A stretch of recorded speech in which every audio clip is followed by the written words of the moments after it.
ਸਤਿ ਸ਼੍ਰੀ ਅਕਾਲ ਜੀ। News Asia Punjabi ਦੇਖ ਰਹੇ ਹੋ ਤੁਸੀਂ ਤੇ ਮੈਂ ਹਾਂ ਕੁਲਵੰਤ ਸਿੰਘ।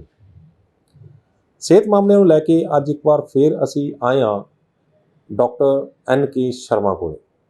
ਆਪਾਂ ਇਹਨਾਂ ਤੋਂ ਜਾਣਨ ਦੀ ਕੋਸ਼ਿਸ਼ ਕਰਦੇ ਹਾਂ ਕਿ ਗੁਰਦਿਆਂ ਦਾ ਸਰੀਰ ਦੇ ਵਿੱਚ ਕੀ ਕੰਮ ਹੈ, ਗੁਰਦੇ ਜੇਕਰ ਖਰਾਬ ਹੋਣ ਲੱਗਦੇ ਨੇ ਤਾਂ ਇਹ ਕੀ ਸੰਕੇਤ ਦਿੰਦੇ ਨੇ, ਗੁਰਦਿਆਂ ਦੇ ਖਰਾਬ ਹੋਣ ਦੇ ਕਾਰਨ ਕੀ ਨੇ, ਇਸ ਨੂੰ ਆਯੁਰਵੇਦ ਦੇ ਨਾਲ ਕਿਸ ਤਰੀਕੇ ਆਪਾਂ ਘਰ 'ਚ ਬੈਠ ਕੇ ਹੀ ਆਪੇ ਇਹਨੂੰ ਠੀਕ ਕਰ ਸਕਦੇ ਹਾਂ। ਇਹਨਾਂ ਦੇ ਲੱਛਣਾਂ ਨੂੰ ਜਾਣ ਕੇ ਹੀ ਆਪਾਂ ਉਹ ਇੰਨੀ ਵੱਡੀ ਪ੍ਰੋਬਲਮ ਦੇ ਵਿੱਚ ਨਾ ਫਸ ਜਾਈਏ, ਉਸ ਤੋਂ ਪਹਿਲਾਂ ਹੀ ਆਪਾਂ ਇਸ ਦਾ ਘਰ ਦੇ ਵਿੱਚ ਹੀ ਕਿਸ ਤਰ੍ਹਾਂ ਇਲਾਜ ਕਰ ਸਕਦੇ ਹਾਂ। ਅਤੇ ਜੇਕਰ ਆਪਾਂ ਜ਼ਿਆਦਾ ਬਿਮਾਰ ਹੋ ਜਾਂਦੇ ਹਾਂ ਤਾਂ ਫਿਰ ਅਸੀਂ ਆਯੁਰਵੇਦ ਦੇ ਢੰਗ ਦੇ ਨਾਲ ਇਸ ਨੂੰ ਕਿਸ ਤਰ੍ਹਾਂ ਠੀਕ ਕਰ ਸਕਦੇ ਹਾਂ। ਡਾਕਟਰ ਸਾਹਿਬ, ਤੁਹਾਡਾ ਨਿਊਜ਼ ਏਸ਼ੀਆ ਪੰਜਾਬੀ ਤੇ बहुत बहुत स्वागत है। ठीक है जी, धन्यवाद कुलवंत सिंह जी। तुसी बहुत अच्छा एक आज का प्रैक्टिकल क्वेश्चन पूछा।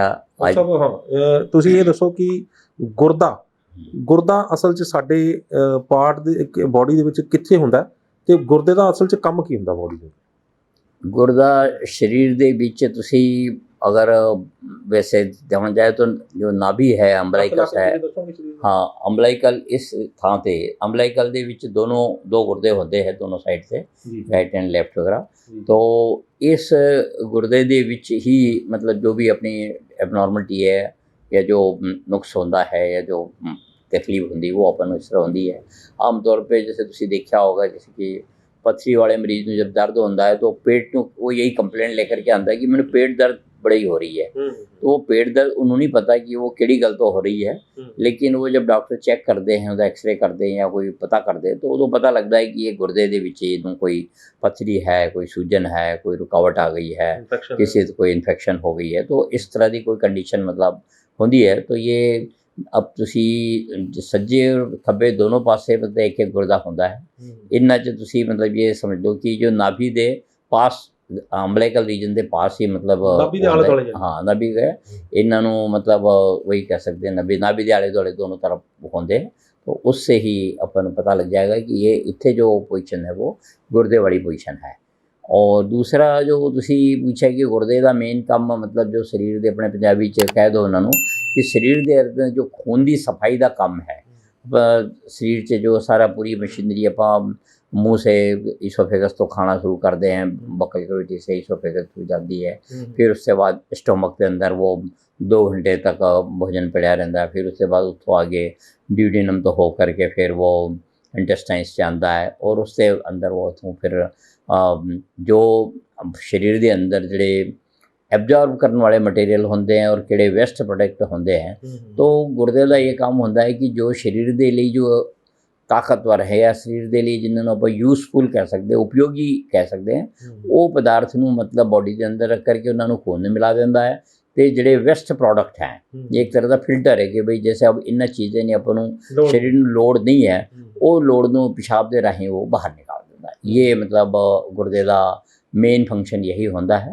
और ये इसी दे थ्रू अपन मतलब पता लगता है कि अपने शरीर की सफाई हुई या नहीं हुई। जब शरीर की सफाई नहीं होगी तो शरीर के अंदर बहुत सारे टॉक्सिन्स वगैरह पहुँच जाएंगे, से विषैले पदार्थ जो अपन खराब कर सकते हैं, कई तरह की बीमारियां हो सकती है। तो इस तरह से आप मतलब गुर्दियां नूं समझ सकते हैं। ਹੁਣ ਆਪਾਂ ਆਈਏ ਕਿ ਗੁਰਦਿਆਂ ਨੂੰ ਕਿੰਨੀ ਕੁ ਤਰ੍ਹਾਂ ਦੀਆਂ ਜਿਹੜੀਆਂ ਉਹਨੂੰ ਪ੍ਰੋਬਲਮਸ ਆਉਂਦੀਆਂ ਨੇ, ਕਿੰਨੇ ਗੁਰਦੇ ਜਿਹੜੇ ਹੁੰਦੇ ਨੇ ਉਹ ਕਿਹੜੇ ਤਰੀਕੇ ਨਾਲ ਗੁਰਦੇ ਦੇ ਅੰਦਰ ਜਿਹੜੀ ਖਰਾਬੀ ਹੁੰਦੀ ਆ, ਬਿਮਾਰ ਗੁਰਦਾ ਕਿਵੇਂ ਹੁੰਦਾ ਤੇ ਉਹਦੇ 'ਚ ਕਿੰਨੇ ਤਰ੍ਹਾਂ ਦੀ ਬਿਮਾਰੀ ਹੁੰਦੀ ਆ ਗੁਰਦੇ ਨੂੰ? ਕੋਈ ਪਤਾ ਪੱਥਰੀ ਹੋ ਗਈ, ਸੋਜਾ ਹੋ ਗਿਆ, ਇਨਫੈਕਸ਼ਨ ਹੋ ਗਈ, ਕਿੰਨੇ ਤਰ੍ਹਾਂ ਦੀਆਂ ਗੁਰਦੇ ਨੂੰ ਬਿਮਾਰੀਆਂ ਹੁੰਦੀਆਂ? देखो गुर्दे नूं कई तरह की बीमारियां मतलब हो सकती है। बड़ा अच्छा थोड़ा क्वेश्चन है क्योंकि अज दे समाज तक बहुत सारे ऐसे केस गुर्दे की डिफरेंट तरह की बीमारियां दे आते हैं।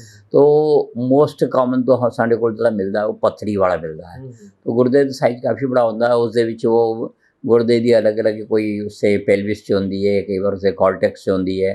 तो पथरी किस थां ते है उसके ऊपर मतलब डिपेंड करता है कि ये किस तरह का डिसऑर्डर कर रही है। तो कॉमन मरीज जो आता साढ़े को वो पथरी से लेकर के आता है। दूसरी जो प्रॉब्लम्स हो सकती है गुर्दे की जो अपना सूजन आ जाती है, जैसे हाइड्रोनेफ्रोसिस वाली कंडीशन आ गई, जिससे पानी इकट्ठा हो गया गुर्दे के अंदर, पूरा फिल्टर नहीं हो पाया है, ये हो सकती है। और दूसरी तीसरी मतलब ओलिगूरिया की बीमारी वगैरह हो सकती है। ओलिगूरिया मतलब पेशाब का थोड़ा आना, कई बार मतलब बहुत सारे कोई कारण होंगे, जैसे कोई नमक बहुत ज़्यादा खा लिया या कोई और ऐसी मेडिसिन खा ली, कोई ऐसा मतलब पदार्थ मतलब खा लिया जिससे करके पेशाब कट हो गया, या ऐसी कोई चीज़ केमिकल्स है जो ले लिए जो गुर्दे के ऊपर मतलब माड़ा असर पड़ते हैं, तो दवाइयाँ करके भी हो सकता है, तो वो पेशाब दो कट कर देंगे। कई बार ऐसे फंक्शंस होंगे, कुछ इंडोक्राइनल डिसऑर्डर्स होंगे हैं, वो इंडोक्राइनल डिसऑर्डर करके जैसे बहुत ज़्यादा पेशाब आंदा है, पोलीयूरिया जिन्हों आप कह सकते हैं सी मेडिकल साइंस की भाषा च, तो बहुत सारे जैसे शुगर के मरीज हैं, शुगर के मरीजों को ज़्यादातर पोलीयूरिया वाली प्रॉब्लम होती है, तो वो भी ਕੀ ਕੀ ਹੁੰਦਾ ਜੀ ਪੋਲੀਯੂਰੀਆ ਕੀ ਹੁੰਦਾ? पोलीयूरिया का मतलब ये होता है जी कि बार बार पेशाब का आना, बार बार भी आना, ज़्यादा मात्रा च आना, जल्दी जल्दी आना, और मतलब एकदम से मतलब अनकंट्रोलेबल, ਯਾਨੀ ਉਹਦੇ ਵੀ ਸਪਿੰਚਰਸ ਜਿਹੜੇ ਉਹਦੇ ਕਮਜ਼ੋਰ ਹੋ ਜਾਂਦੇ ਨੇ ਜਾਂ ਕੀ ਹੁੰਦਾ? हाँ वो स्फिंक्टर मसल भी कमज़ोर हो जाती है, और उससे मतलब जो प्रेशर गुर्दे के ऊपर ज़्यादा पड़ रहा है, इस करके वो उन्होंने रिटेन नहीं कर पा रहे, और वो ना उतो ऊपर से रिटेन हो पा रहा है, तो इसलिए एकदम प्रेशर बन करके ब्लैडर से आ जाता है, तो ब्लैडर भी फुल हो जाता जल्दी, इस करके तुरंत निकल जाता है। तो इससे भी है वैसे कि रीनल स्ट्रक्चर मसल से भी कमजोरी वगैरह हो जाती है, लेकिन सबसे ज़्यादा मतलब ब्रेन का जो कंट्रोल है वो कमज़ोर हो जाता है, इस करके उसमें आता है। कई बार कंडीशन जैसे पोलीयूरिया हो गया, ओलिगूरिया हो गया, कई बार एन्यूरिया वाली कंडीशन होती है। एन्यूरिया वाली कंडीशन का मतलब क्या है कि बिल्कुल पेशाब बनता ही नहीं है, मतलब ये गुर्दा बिल्कुल ही नहीं कम कर रहा है, जमा कम नहीं कर रहा है, तो पेशाब बनेगा ही नहीं होता। ऐसे भी पेशेंट होंगे हैं, तो वो भी बड़े डिफ़िकल्ट होंगे उन्होंने मतलब ट्रीट करना, क्योंकि एकदम गुर्दे ने काम करना बंद कर दिया तो पेशाब आएगा ही नहीं। उस कंडीशन में उसी एन्यूरिया वाली कंडीशन कह देंगे हैं, मतलब अब्सेंस ऑफ यूरिन, ऐसी कंडीशन हो जाती है। ओलिगूरिया का मतलब होता है difficulty in passing the urine, और जो पोलीयूरिया है उसके अंदर बहुत ज़्यादा मतलब बार बार पेशाब आना, जल्दी जल्दी आना, अधिक मात्रा से पेशाब आना, इस तरह के डिसऑर्डर्स होंगे हैं। और कुछ मतलब कंडीशंस वो होंगी जैसे गुर्दे के अंदर कोई सिस्ट हो गए, एंडोक्राइनल जो एड्रेनलिन ग्लैंड के ऊपर कोई सिस्ट हो गया, उसके अंदर हाँ रसोलियाँ टाइप मतलब भी हो सकते हैं।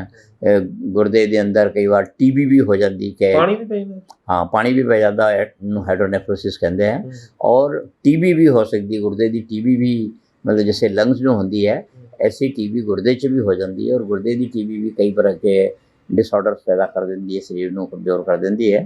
तो ये रूटीन च अपन ये बीमारियाँ मिलेगी। और दूसरा मतलब जो प्रैक्टिकली अपन जो पेशेंट साढ़े को आते हैं और दसते हैं, उन्होंने भी पता कि उन्होंने क्या चीज़ खराब है, लेकिन वो सूजन के रूप च इस मेन कंप्लेंट लेकर आउणगे कि भी साढ़े शरीर से सोज आ रही है। ਡਾਕਟਰ ਸਾਹਿਬ ਆਪਾਂ ਉੱਥੇ ਆਉਂਦੇ ਹਾਂ, ਪਹਿਲਾਂ ਤੁਸੀਂ ਸਾਨੂੰ ਸਾਡੇ ਦਰਸ਼ਕਾਂ ਨੂੰ ਇਹ ਦੱਸੋ ਕਿ ਕਿਹੜੀ ਕਿਹੜੀ ਬਿਮਾਰੀ ਨਾਲ ਕੀ ਕੀ ਹੋਣ ਲੱਗ ਜਾਂਦਾ ਸਰੀਰ ਦੇ ਵਿੱਚ? ਗੁਰਦੇ ਦੀ ਕਿਹੜੀ ਕਿਹੜੀ ਬਿਮਾਰੀ ਦੇ ਨਾਲ, ਮੰਨ ਲਓ ਪੱਥਰੀ ਹੋ ਗਈ, ਉਹਦੇ ਨਾਲ ਕੀ ਹੋਏਗਾ? ਮੰਨ ਲਓ ਪਿਸ਼ਾਬ ਘੱਟ ਆਉਣ ਲੱਗ ਗਿਆ, ਉਹਦੇ ਨਾਲ ਕੀ ਹੋਏਗਾ? ਇੱਦਾਂ ਕਿਹੜੀ ਕਿਹੜੀ ਬਿਮਾਰੀ ਦੇ ਨਾਲ ਗੁਰਦੇ ਦੀ ਉਹ ਬੋਡੀ ਦੇ ਅੰਦਰ ਕੀ ਕੀ ਵਿਕਾਰ ਪੈਦਾ ਹੋਣ ਲੱਗ ਜਾਂਦੇ ਨੇ? देखो जी, जैसे बहुत ही बड़ी प्रैक्टिकल गल है ये, जैसे पथरी वाला है बहुत कॉमन है, तो पथरी वाले पेशेंट ਨੂੰ जनरली ਉਹਦੀ कंप्लेंट ये होगी कि उसमें दर्द हो रहा है, पेट से दर्द लेकर ਦੋਨਾਂ ਸਾਈਡਾਂ ਤੇ ਨਾਭੀ ਦੇ ਕੋਲ? हाँ नहीं, दोनों साइडों से मतलब हर बार होना जरूरी नहीं है, वो इस पर डिपेंड करता है कि पथरी कितने है। कई बार पथरी एको साइड होती है, कई बार दोनों साइड होती है, तो वो थोड़ा होता है। अब इससे दर्द की जो इंटेंसिटी है, तिखापन है उसका, वो अगर जो छोटी पथरी है तो थोड़ा होगा, जो बड़ी पथरी है तो ज़्यादा, क्योंकि ज़्यादा उसनों एरिया ਨੂੰ ऑब्स्ट्रक्ट कर रहा है, विरोध रोक रहा है, तो इस करके ज़्यादा होगी। इसके अलावा क्यों होंगे दर्द होंदा? क्यों अंदर जख्म कर देता? की होंदा? जो यूरिन का जो फ्लो है, गुर्दे के अंदर जो बनया हुआ यूरिन का फ्लो है, वो फ्लो रुक जाता है पानी का, क्योंकि गुर्दे का काम ये पानी को फिल्टर कर, मतलब यूरिन को फिल्टर करके बाहर निकालना। तो जिथे भी अगर मतलब वो यूरेटर ਦੇ ਵਿੱਚ है, जो गुर्दे तो निकलने वाली जो ट्यूब होंगी उन्होंने ਅਸੀਂ यूरेटर कहते हैं, वो यूरेटर की बहुत छोटी पतली नाली होती है, अगर उसके ਵਿੱਚ पथरी फस जाए तो वो अनटॉलरेबल बहुत ज़बरदस्त दर्द होता है। पेशेंट मतलब तड़फता है कि भाई मैं ये तो बिल्कुल टॉलरेट कर नहीं सकता जी, मेरे बहुत ही ज़्यादा स्थिति है, ये यूरेटर जो है। इसीलिए आमतौर पर कई बार जैसे डॉक्टर ज़्यादा जल्दी कह देंगे कि भाई देखो थोड़ा ये गुर्दे से जो पथरी है ये बड़ी है, कल नूं ये नाली च फस गई थोड़ी, तो नाली मीनस वही यूरेटर होया, वो यूरेटर च फस गई तो तुहानूं मतलब बहुत औखा ही होगी, और उस मतलब तड़फना भी पड़ेगा और उसके लिए फिर इमीडिएटली सर्जरी करना पड़ेगी। तो ऐसी कंडीशन हो सकती है, मतलब यूरेटर की तकलीफ हुई बहुत ज़्यादा वो करेगी। दूसरा मतलब अगर ये हाइड्रोनेफ्रोसिस वाली कंडीशन भी होती है, जिसके अंदर गुर्दे 'ਚ पानी भर जाना आप कह सकते हैं, ਉਹਦੇ अंदर शरीर के अंदर सूजन वगैरह होगी और उसका दर्द होगा। बाकी केवल ये जरूरी नहीं कि गुर्दे वाली तकलीफ का दर्द सिर्फ पेट 'ਚ ही होवे, वो पीठ के पीछे भी हो सकता है। कई बार हाँ, रीढ़ की हड्डी के आले दुआले हो सकता है, पीठ से बैक साइड से हो सकता है। इसके अलावा कई बार पीछे ऊपर तक चल जाता है, मतलब कभी कभी जैसा सीडो पेन, मतलब इस तरह लगता है कि जैसे दर्द मोढे 'ਚ हो रहा है लेकिन वो दर्द रिफर होके किडनी तो होकर के ऊपर तक पहुंच रहा है। तो ऐसी भी कंडीशन मतलब उससे आ सकती है। बाकी गुर्दे 'ਚ कैंसर वगैरह भी हो जाता है, तो वो वाली कंडीशन भी हो सकती है। और सिस्ट वगैरह वाली कंडीशन हो सकती है। कई बार गुर्दे 'ਚ कोई ट्रॉमा वो इंजरी वगैरह हो गई, तो मतलब जख्म हो गया है, तो उससे नाल भी हो सकता है। कई बार कुछ पेशेंट ਨੂੰ इन्फेक्शन हो जाती है, तो वो गुर्दे जो इन्फेक्शन हो गई तो उस करके भी बुखार वगैरह होता रहता है। वो यूरिन के अंदर फिर असी चेक करा करके देखते हैं कि वैसे यूरिन 'ਚ क्या डिसऑर्डर्स हैं, क्या ब्लड के अंदर क्या क्या चेंजेस हैं, उसके नाल फिर पता लगता है कि ये क्या तकलीफ है। ਹੁਣ ਆਪਾਂ ਆਈਏ ਕਿ ਜਦੋਂ ਬੰਦੇ ਦੇ ਗੁਰਦੇ ਦੇ ਅੰਦਰ ਕੋਈ ਖਰਾਬੀ ਆਉਂਦੀ ਹੈ ਤਾਂ ਸਰੀਰ ਕੁਝ ਸੰਕੇਤ ਦੇਣ ਲੱਗ ਜਾਂਦਾ, ਸਰੀਰ ਦੇ ਅੰਦਰ ਕੁਝ ਲੱਛਣ ਪੈਦਾ ਹੋਣ ਲੱਗ ਜਾਂਦੇ ਨੇ ਜਿਹੜੇ ਜਿਸ ਤੋਂ ਆਮ ਬੰਦਾ ਸਮਝ ਨਹੀਂ ਪਾਉਂਦਾ, ਤੇ ਜਦ ਨੂੰ ਉਹ ਸਮਝਦਾ ਉਦੋਂ ਜਿਹੜਾ ਉਹ 50% ਤੱਕ ਗੁਰਦੇ ਜਿਹੜੇ ਉਹਦੇ ਖਰਾਬ ਹੋ ਚੁੱਕੇ ਹੁੰਦੇ ਨੇ। ਉਹ ਸੰਕੇਤ ਕੀ ਨੇ ਤੇ ਕਿੱਦਾਂ ਸਮਝਣਾ ਚਾਹੀਦਾ? देखो ये सब तो बढ़िया, मतलब इससे ऊपर तो है कि आम जो कंप्लेंट साढ़े कोल होंदी है या जी गुर्दे दी जब डिसऑर्डर्स होंदे हैं तो ਉਹਦੇ ਅੱਖਾਂ ਦੇ ਥੱਲੇ सूजन आना शुरू हो जाती है। अच्छा, जनरली ਅੱਖਾਂ ਦੇ ਥੱਲੇ सूजन आएगी और वो ਉਹਦੇ आईलिड से भारी भारी हो जाएगी, फेस भारी हो जाएगा। और अगर तकलीफ ज़्यादा बढ़ गई तो पूरे चेहरे पे भी सूजन आ जाएगी। मतलब उसमें ਅਸੀਂ कहते पफीनेस, एकदम हल्का फूला फूला या पीलापन पड़ा हुआ, ऐसा पफीनेस ऑफ द फेस वाली कंडीशन कहते हैं। तो जब चेहरे से सूजन होना शुरू हो जाए तो इसका मतलब ये है कि उससे गुर्दे 'ਚ कहीं ना कहीं खराबी है। एक तो मेन मतलब ये है, पेशेंट कई बार वो करता है कि चलो थोड़ा बहुत है जी, कोई वैसे हो गया होगा और परवाह नहीं करता।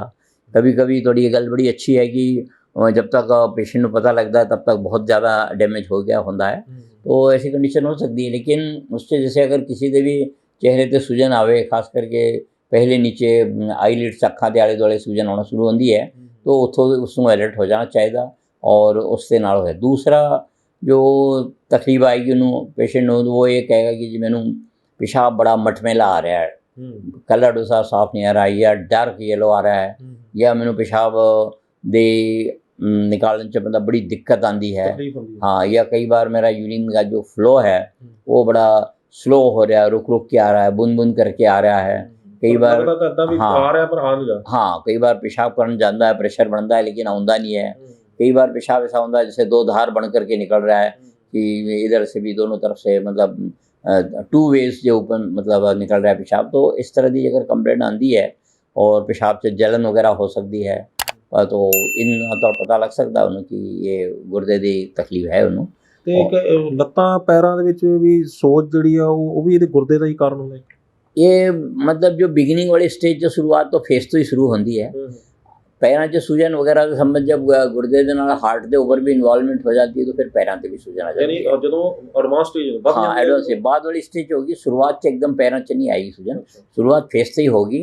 और एक किसी एक चीज़ में दोनों होर ये गल क्लीयर कर देवां कि ये जी सूजन होती है ना, ये सुबह सुबह ही होती है। जनरली मतलब ऐसा नहीं होता है कि सारा दिन रहे।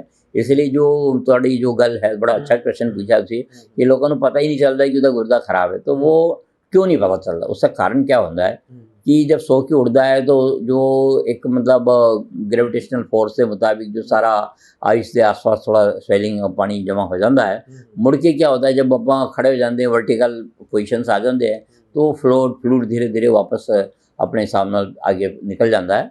तो अक्सर मतलब जो पेशेंट यही कहता है कि 2-3 घंटे बाद सूजन उतर जाती है, या बल्कि जैसे 6 बजे पेशेंट उठा उदो सूजन सी, लेकिन वो जो 3 घंटे बाद जब 9 बजे बाद जब अपना दफ्तर जाने लई या कोई होर काम करने लई तैयार होता है, उदों तक सूजन उसकी काफ़ी कम हो जाती है। तो वो समझता है कि मैंने कुछ नहीं हुआ और ये कंडीशन मतलब आ जाती है। वो धीरे धीरे यही लंबे समय तक चलती रहती है, तो फिर वो पूरा किडनी का पेशेंट बन जाता है। किडनी का पेशेंट बन जाता है। हुण ये दसो कि जिहड़ा किडनी का पेशेंट, गुर्दे का मरीज़ जिहड़ा जेकर वो बन जाता है ਤਾਂ ਇਹਦੀਆਂ ਕੁਝ ਸਟੇਜਿਸ ਹੁੰਦੀਆਂ ਨੇ, ਪਹਿਲੀ, ਦੂਜੀ, ਤੀਜੀ, ਚੌਥੀ, ਤੇ ਕਿੰਨੀ ਸਟੇਜ ਜਿਹੜੀ ਆ ਉਹਦੇ ਵਿੱਚ ਜਾ ਕੇ ਠੀਕ ਹੋ ਸਕਦਾ ਕਿ ਕਿੱਥੋਂ ਜਾ ਕੇ ਫਿਰ ਉਹ ਗੁਰਦਾ ਜਿਹੜਾ ਤੁਹਾਡੇ ਹੱਥੋਂ ਬਸੋਂ ਬਾਹਰ ਚਲਾ ਜਾਂਦਾ ਵੀ ਹੁਣ ਨਹੀਂ ਹੋ ਸਕਦਾ ਠੀਕ? वो ये बहुत ही अच्छी मतलब ਇਨਫੋਰਮੇਸ਼ਨ ਵਾਸਤੇ ਜ਼ਰੂਰੀ ਹੈ ਕਿ ਅਸੀਂ ਇਹ ਨਾ ਗੁਰਦੇ ਦਾ ਇੱਕ ਫਿਲਟਰੇਸ਼ਨ ਰੇਟ ਦੇਖਦੇ ਹਾਂ, ਗਲੋਮਰੂਲਰ ਫਿਲਟਰੇਸ਼ਨ, ਜੋ ਛੋਟੀ ਛੋਟੀ ਨਲੀਆਂ ਹੁੰਦੀ ਹੈ ਜੋ ਗੁਰਦੇ ਨੂੰ ਫਿਲਟਰ ਦਾ ਕੰਮ ਕਰਦੀ ਹੈ ਔਰ ਜਿਸ ਤੋਂ ਬਲੱਡ 'ਚ ਆਉਂਦਾ ਹੈ ਉਹਨੂੰ ਅਸੀਂ ਗਲੋਮਰਸ ਕਹਿੰਦੇ ਹਾਂ। तो ये GFR ये टेस्ट होता है, ग्लोमरुलर फिल्ट्रेशन रेट। तो ये एक बंदे दे कि नॉर्मली करीब 100 के करीब होना चाहिए, लेकिन अगर वो फिल्ट्रेशन रेट दिन पर दिन कम होता जाता है, 100 से कम हो गया, 90 हो गया, 80 हो गया, 70 हो गया, 50 हो गया, तो जैसे जैसे वो मतलब फिल्ट्रेशन रेट कम हो जाता है उसको ये पता लगता है कि भाई गुर्दे ने आज इतना काम करना बंद कर दिया, इतना कम कर रहे हैं। अगर नॉर्मल है तो पूरा 100 से ऊपर जाएगा जी, अगर कट है तो वो धीरे धीरे रिड्यूस हो जाएगा, और जितना कट होता जाएगा उतना समझ लो कि तुसी गुर्दा थोड़ा खराब होता जा रहा है। ये अपन मतलब उससे वो पता लग जाएगा GFR ਨਾਲ।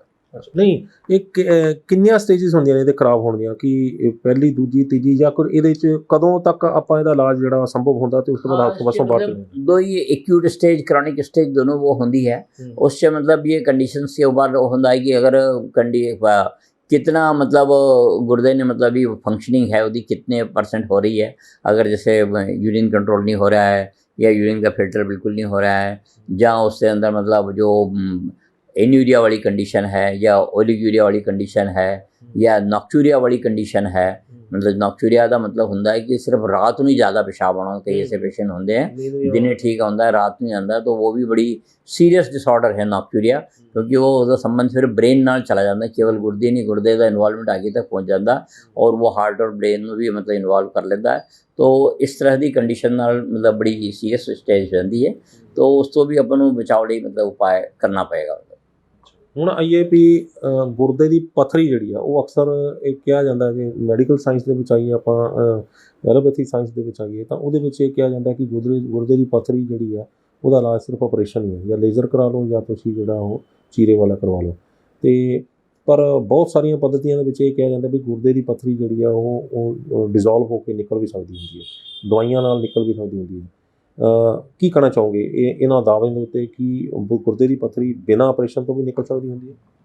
देखो ये बड़ा बहुत ही व्यवहारिक सवाल है, क्योंकि साढ़े को इस तरह के पेशेंट आते हैं और हर बंदे के मन च होंगी है, क्योंकि हमें आज अपनी सर्जरी बहुत एडवांस हो गई हो, लेजर भी बड़ा सौखा हो गया या और लेप्रोटॉमी वाली सर्जरी भी बड़ी अच्छी हो गई है, लेकिन फिर भी आम बंदियां दे विच ऑपरेशन दे नाल एक डर बनया हुआ है। हर बंदा जो यार ऑपरेशन ना कराना पे। तो पत्थरी के संबंध में मेरा मतलब सीधा सा बड़ा साइंटिफिक व्यू थोड़े को ये है कि पत्थरी दो तरह की होती है।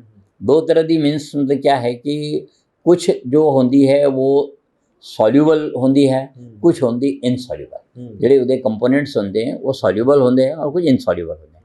सॉल्यूबल का मतलब ये है कि जड़ी पत्थरी मतलब कुछ इस तरह के जैसे कैल्शियम ऑक्जेलेट से या जैसे टमाटर खाने करके ज़्यादा हुई है, कैल्शियम साइट्रेट करके है, तो कुछ इस तरह के कंटेंट्स मतलब जो होंगे हैं जो पानी नाल सॉल्यूबल होंगे हैं। तो जनरली असी इस तरह की दवाइयाँ मतलब यूज़ करते हैं जिहदे नाल कि गुर्दे के उपर थोड़ी उसकी एक्टिविटी बढ़ जाए, उसकी फंक्शनिंग इंप्रूव हो जाए, और उस पत्थरी के उपर जैसे जैसे फ्लो का पानी का प्रेशर और वो बढ़ता रहेगा तो धीरे धीरे उसको डिज़ाल्व होकर के बाहर निकल जाएगी। तो ये तो हुई सॉल्यूबल के लिए। लेकिन कई ऐसी स्टेजेस होंगी है साढ़े को, कुछ ऐसे भी मतलब आंदे हैं केस जिन्हों के उपर असर नहीं होता, वो इनसॉल्यूबल होंगी है। जैसे उसके अंदर हाँ ना घुलन योग, जिन्हें इनसॉल्यूबल कहते हैं, ना घुलन योग होती है, जिससे मतलब वो उससे बहुत सारा आयरन है, बहुत सारा कैल्शियम है और बड़ी कॉन्सेंट्रेट है और हाँ सख्त बनी हुई। तो जो इस तरह की चीज़ें होगी जो इनसॉल्यूबल कंटेंट्स वाली होगी, बॉडी के बहुत सारे एलिमेंट्स मिल सकते हैं, तो वो उस कंडीशन च अपन उसको ऑपरेशन करना ही मैं बेहतर समझूंगा, क्योंकि वो सॉल्यूबल तो होनी नहीं है, और वो अगर गुर्दे च पड़ी रही तो धीरे धीरे वो अपन मतलब वो नेफ्रॉन्स में सेल्स में मतलब ख़राब करेगी, तो उसके लिए उसका ऑपरेशन कर लेना चाहिए। लेकिन ऑपरेशन कराने तो पहला आप उसको सॉल्यूबल तरीके वाले जुड़े जो मेथड्स हैं वो, क्योंकि बहुत बार पता ही नहीं चलता आता कि ये सॉल्यूबल है या इनसॉल्यूबल है। तो ये अगर आप मतलब उससे पहले सॉल्यूबल की मेडिसिन कुछ दिन 10-15 दिन खा ली है तो उससे उन्होंने रिलीफ मिलना शुरू हो जाएगा, उसका पेशेंट को मतलब पेशाब का तरीका खुल के आने लग जाएगा, उसका दर्द कम हो जाएगा, क्योंकि सूजन वगैरह जी है पेट से अखा से या जहाँ भी पैर है वो कम हो जाएगी और वो राहत महसूस करेगा।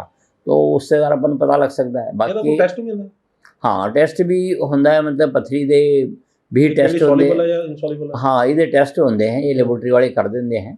उन्होंने लेबोरेटरी वाले दे कि भाई जो उससे यूरिन के थ्रू यूरिन का ले लेंगे कंसनट्रेट करके और उससे देख दे कि यूरिन के अंदर किड़ी चीज़ की कंपोनेंट्स ज़्यादा हैं और उसको पता लग जाएगा। बाकी मतलब जो अगर कोई थोड़ा बहुत टुकड़ा कई बार जैसे निकल गया तो उस टुकड़े ਨੂੰ ले जा करके असी मतलब लेबोरेटरी वाले ਨੂੰ दे देंगे हैं।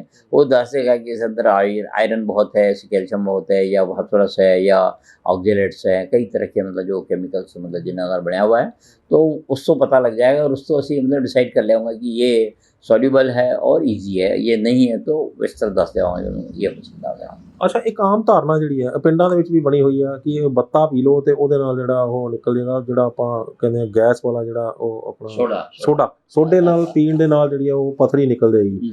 ਜਾਂ ਫਿਰ ਇੱਕ ਆਪਾਂ ਕੋਈ ਪਤਾ ਨਹੀਂ ਕਿਹੜੀ ਗੋਲੀ ਹੁੰਦੀ ਹੈ ਜੀ, ਗਿੱਦੜ ਸਿੰਘੀ ਹੁੰਦੀ ਹੈ ਵੀ ਉਹ ਖਾ ਲਓ ਤਾਂ ਉਹ ਤੁਹਾਡੇ ਗੁਰਦੇ 'ਚੋਂ ਪਥਰੀ ਬਾਹਰ ਨਿਕਲ ਜਾਏਗੀ। ਇਹਦੇ 'ਚ ਕਿੰਨੀ ਕੁ ਸੱਚਾਈ ਹੈ?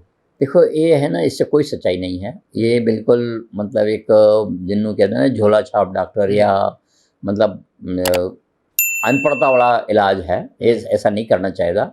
कारण क्या है कि सोडे के अंदर बाइकार्बोनेट्स होते हैं, तो जैसे आप सोडा अंदर जाते हैं पीते हैं तो वो धीरे धीरे उससे बाइकार्बोनेट्स तो अंदर जमा हो जाते हैं।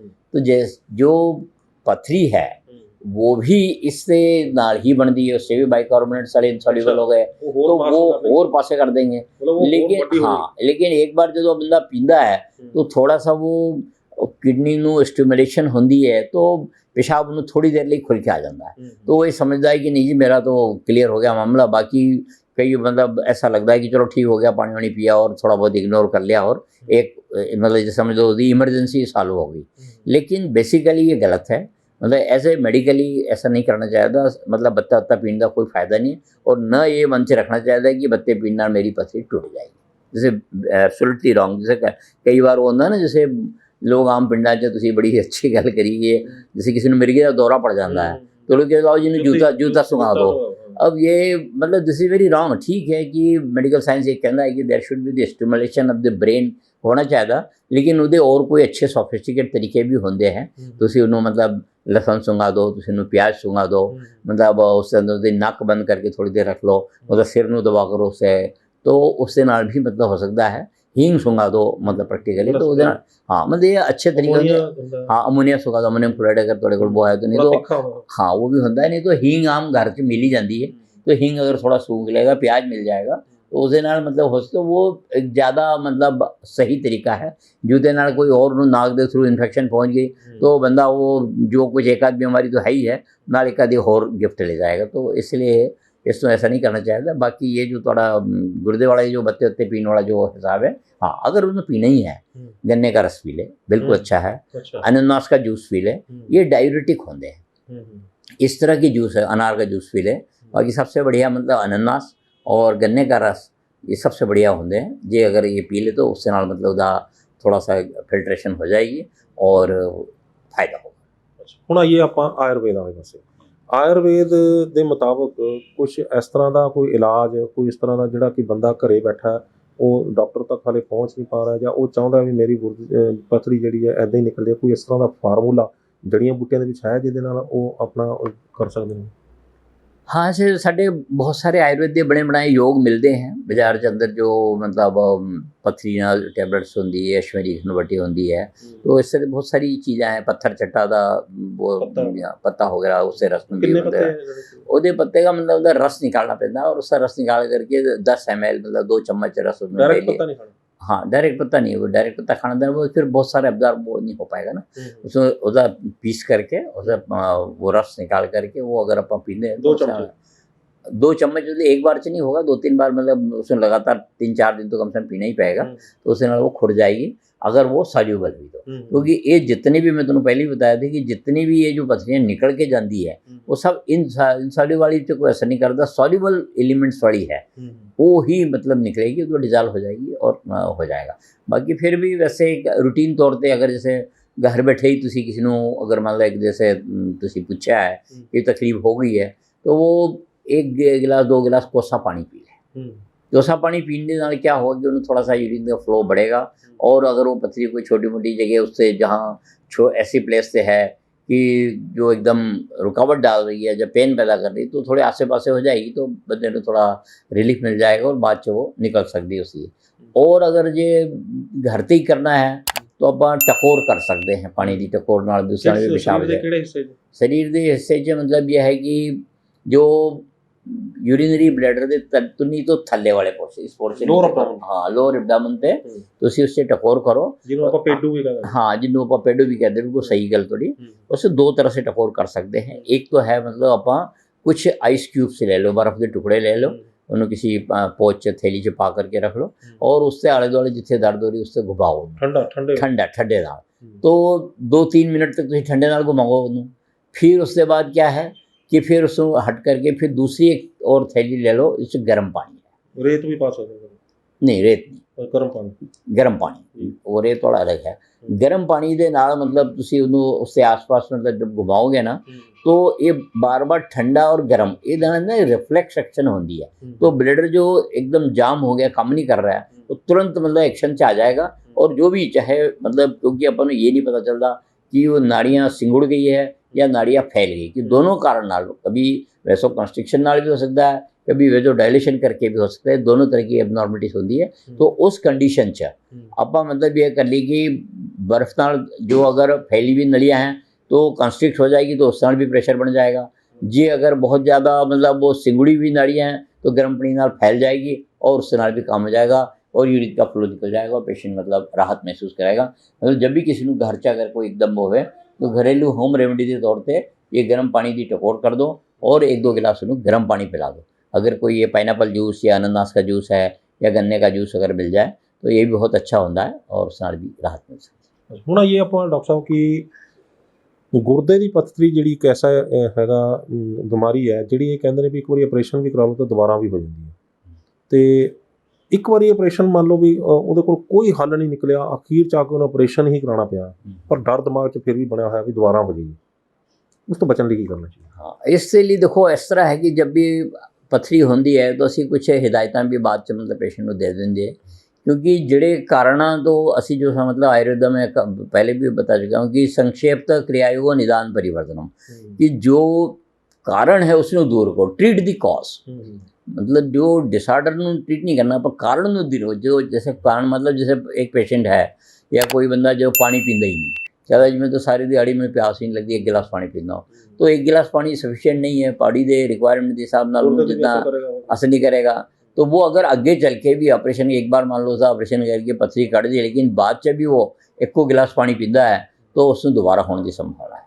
दूसरा मतलब और कोई चीज़ है मतलब कोई ड्रिंक ज़्यादा अल्कोहल ज़्यादा लेता है या कोई और ऐसे चूने वाली कली वाली चीज़ें पान वगैरह खा रहा है या कोई और ऐसे मतलब कैल्शियम की गोलियां खा रहा है या कोई ऐसी मतलब इस तरह की मेडिसिन्स हैं जो पहले भी खांदा सी हुण फिर खाण लग गया तो उहदे नाल भी उन्हें दिक्कत आ सकती है। और कई बार मान लो जो बंदा ऐसे भी केस आए जो सारा परहेज कर दे सारी हिदायतां दा फॉलो कर दे फिर भी हो जाती है तो वो that is the endocrinal disorders ये उसकी पैराथायराइड ग्लैंड जो ज़्यादा कैल्शियम बढ़ाती है तो कैल्शियम ज़्यादा बना देती तो उसलिए उसको थायराइड का इलाज देना पड़ेगा और उस थायराइड को कंट्रोल कर दे उस हारमोन्स को कंट्रोल कर लेगा फिर उसकी फॉर्मेशन नहीं होगी और फिर उसमें ठीक होगा।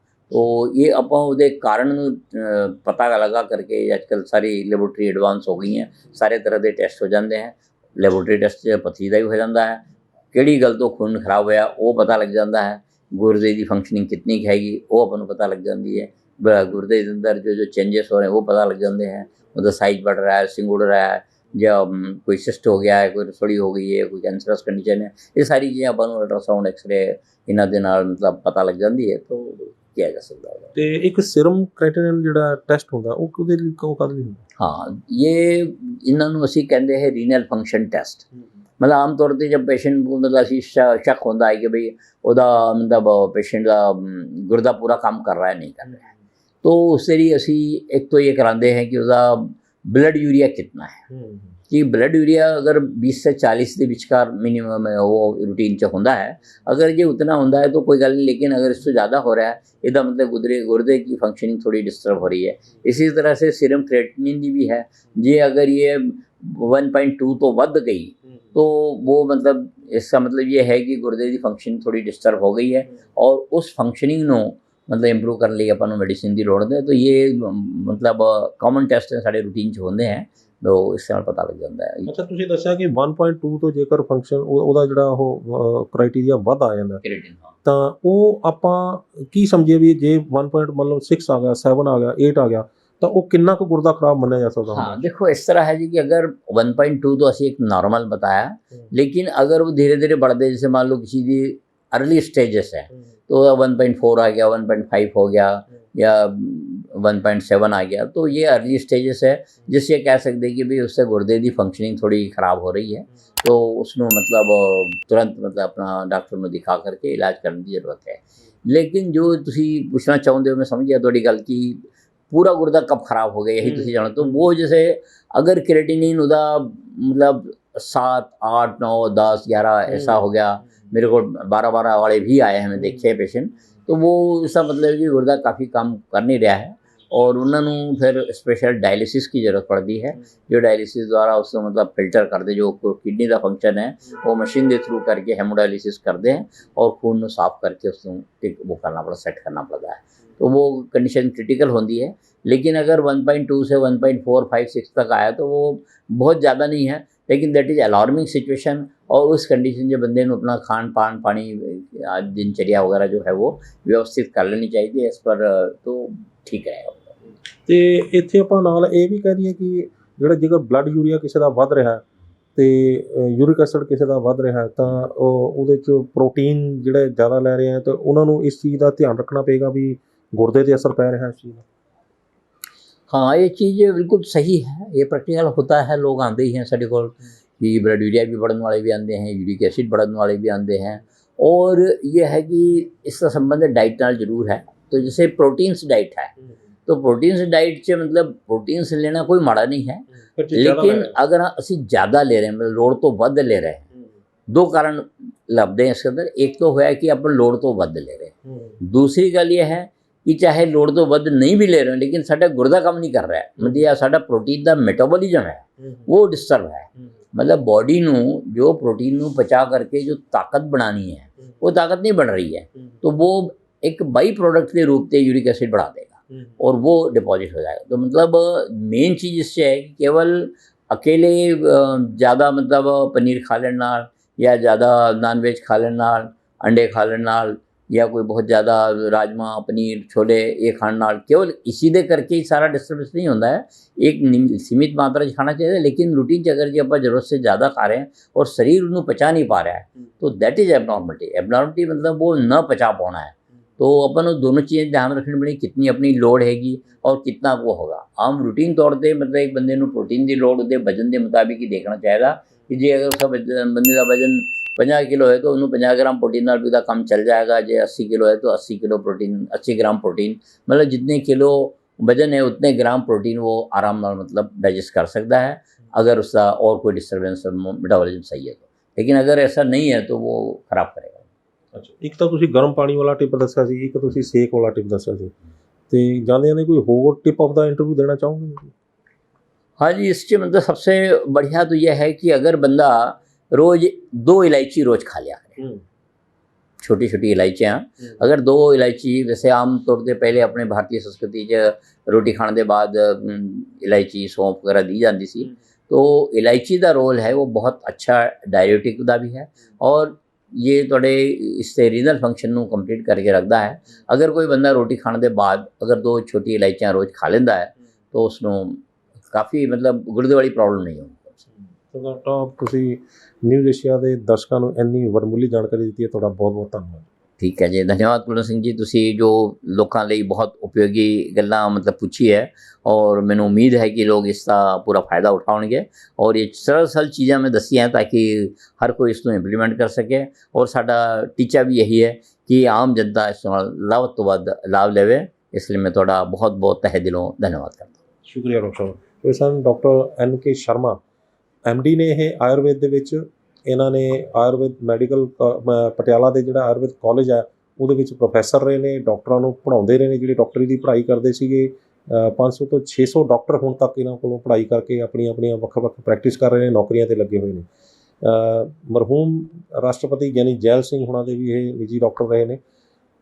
ਬਹੁਤ ਵੱਡੀਆਂ ਉਪਲਬਧੀਆਂ ਨੇ ਇਹਨਾਂ ਦੀਆਂ, ਅਤੇ ਇਹਨਾਂ ਨੇ ਸਾਨੂੰ ਇਹ ਜਾਣਕਾਰੀ ਦਿੱਤੀ ਹੈ ਕਿ ਕਿਸ ਤਰੀਕੇ ਦੇ ਨਾਲ ਸਾਡਾ ਗੁਰਦਾ, ਕਿਵੇਂ ਗੁਰਦੇ ਦੀ ਫੰਕਸ਼ਨਿੰਗ ਜਿਹੜੀ ਆ ਉਸ ਨੂੰ ਅਸੀਂ ਆਪ ਚੈੱਕ ਕਰਨੀ ਹੈ ਵੀ ਕਿੱਦਾਂ ਉਹਦੇ 'ਚ ਖਰਾਬੀ ਆ ਰਹੀ ਹੈ, ਕਿਵੇਂ ਖਰਾਬ ਹੁੰਦਾ ਉਹ, ਕੀ ਉਹਦੇ ਸੰਕੇਤ ਹੁੰਦੇ ਨੇ, ਅਤੇ ਜਦੋਂ ਖਰਾਬ ਹੋਣ ਲੱਗਦਾ ਅਤੇ ਅਸੀਂ ਉਸ ਨੂੰ ਕਿਹੜੀ ਸਟੇਜ ਦੇ ਉੱਤੇ ਪਹਿਲਾਂ ਉਹ ਫੜ ਲਈਏ ਤਾਂ ਉਹ ਬਿਮਾਰੀ ਨੂੰ ਅਸੀਂ ਜਲਦੀ ਕਵਰ ਕਰ ਸਕਦੇ ਹਾਂ, ਅਤੇ ਜੇਕਰ ਖਰਾਬ ਵੀ ਹੋ ਜਾਵੇ ਤਾਂ ਉਹਦਾ ਅਸੀਂ ਇਲਾਜ ਕਿਵੇਂ ਕਰਨਾ ਹੈਗਾ, ਅਤੇ ਸਾਡਾ ਗੁਰਦਾ ਖਰਾਬ ਹੋਏ ਹੀ ਨਾ ਉਹਦੇ ਲਈ ਸਾਨੂੰ ਕੀ ਕਰਨਾ ਪਏਗਾ, ਅਤੇ ਜੇਕਰ ਕਿਸੇ ਦਾ ਖਰਾਬ ਹੋ ਗਿਆ, ਉਹਨੂੰ ਆਪਰੇਸ਼ਨ ਕਰਾਉਣਾ ਪੈ ਗਿਆ ਵਿੱਚ, ਤਾਂ ਦੁਬਾਰਾ ਖਰਾਬ ਨਾ ਹੋ ਜੇ ਉਹਦੇ ਲਈ ਕੀ ਕਰਨਾ ਪਏਗਾ। ਸੋ ਤੁਹਾਨੂੰ ਇਹ ਗੱਲਬਾਤ ਕਿਵੇਂ ਲੱਗੀ, ਆਪਣੀ ਰਾਏ ਸਾਨੂੰ ਸਾਡੇ ਕਮੈਂਟ ਬਾਕਸ 'ਚ ਜ਼ਰੂਰ ਦੇਣਾ।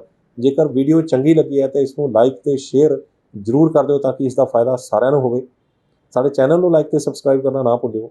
ਅਗਲੀ ਵਾਰ ਫੇਰ ਹਾਜ਼ਰ ਹੋਵਾਂਗੇ ਇੱਕ ਨਵੇਂ ਮੁੱਦੇ, ਇੱਕ ਨਵੇਂ ਮਹਿਮਾਨ ਦੇ ਨਾਲ। ਉਦੋਂ ਤੱਕ ਮੈਨੂੰ ਦਿਓ ਇਜਾਜ਼ਤ। ਧੰਨਵਾਦ।